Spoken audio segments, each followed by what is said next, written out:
there, and good morning, afternoon or evening to you, and bienvenido or welcome to my YouTube channel here at Benidorm and beyond. I'm an English woman who's lived in this resort for over 20 years now, and I aim to bring you a fresh and original take on all there is to see, do and enjoy in and around Benidorm, so here we go. Today's vlog brings you the news that it's official.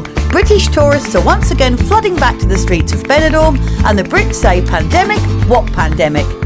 More than 50% of travellers staying in hotels in Benidorm in the Alicante region already come from the United Kingdom.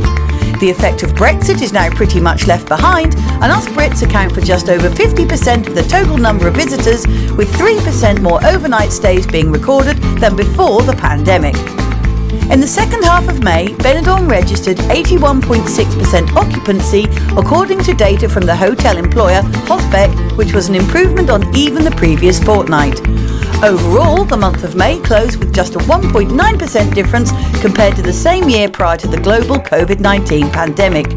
The hotel employers emphasise that this is despite the recent bad weather, including rains and thunderstorms, that stopped Benidorm's greatest selling point of sun and sand. This decrease, they point out, has been concentrated in the national tourism sector, i.e. holidaying Spaniards, who are the ones that can cancel their plans and reservations more easily. The British visitor numbers grow 3% without a trace of Brexit, Hosbeck commented.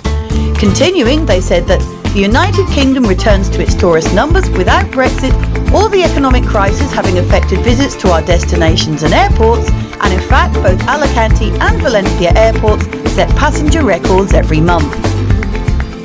Spanish tourists represented 35.5% of total visitors last month, while the Employers Association data shows that 64.5% of the resort's occupation is made up from international travellers.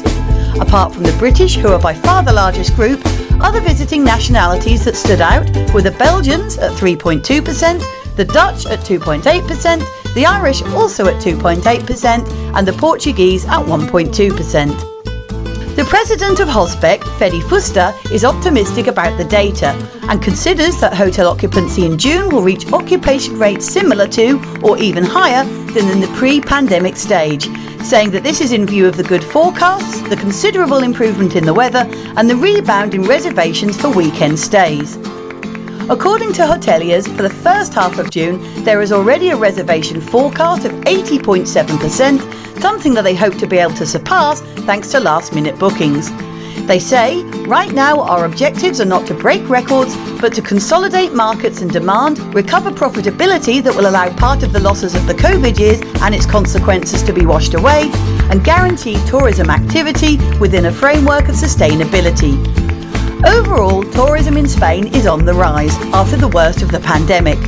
More and more foreign markets are recovering and the sector's expectations are generally good.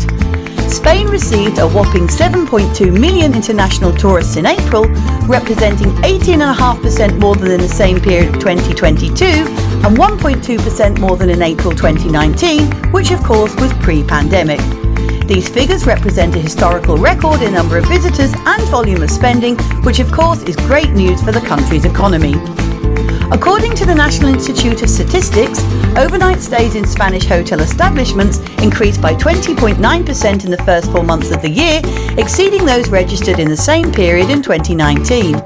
In terms of arrivals, in the same period, Spain has received almost 21 million, which represents a growth of just over 32% compared to last year. British and Germans account for most of the overnight stays, despite the rise in prices and the effect of inflation.